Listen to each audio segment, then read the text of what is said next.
ভেঙে চুরমার বাঁধ, স্রোতের তোড়ে রেহাই পায়নি বসত ঘরও। প্লাবিত হচ্ছে একের পর এক গ্রাম।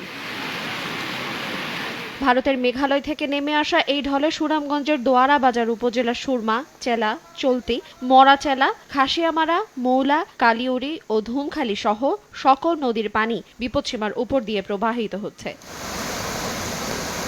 সীমান্তের ওপার থেকে বয়ে আসা খাসিয়ামারা নদীর উপচে পড়া স্রোতে লক্ষ্মীপুর ইউনিয়নের নোয়াপাড়া, ইদ্রিসপুর, চৌকিরঘাট, বেড়িবাঁধ ভেঙে বিভিন্ন হাওরে পানি ঢুকে পড়েছে।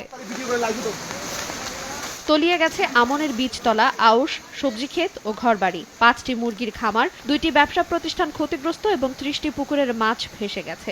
উপজেলা সদরের সঙ্গে লক্ষ্মীপুর ইউনিয়নের ২৮টি ও সুরমা ইউনিয়নের ৫টি গ্রাম সহ সীমান্তের লক্ষাধিক মানুষের যোগাযোগ ব্যবস্থা অচল হয়ে পড়েছে। বগলাবাজার ইউনিয়নের ক্যাম্পের গাঁট এলাকায় চিলাই নদীর বেড়ি বাঁধ ভেঙে 10টি গ্রাম প্লাবিত হয়েছে। এখন জন্ম সনদ দিয়ে খোলো বিকাশ স্টুডেন্ট অ্যাকাউন্ট। নিজের বিকাশ নিজে কর। এছাড়া বাংলাবাজার ইউনিয়নের পেকপাড়া, চৌধুরীপাড়া, মৌলারপাড়, চিলাইপাড়, পুরান বাসতলা গ্রামের অনেক ঘরবাড়ি পানি ঢুকে পড়েছে। এতে চরম ভোগান্তিতে পড়েছেন বাসিন্দারা। সময় সংবাদ, সুনামগঞ্জ।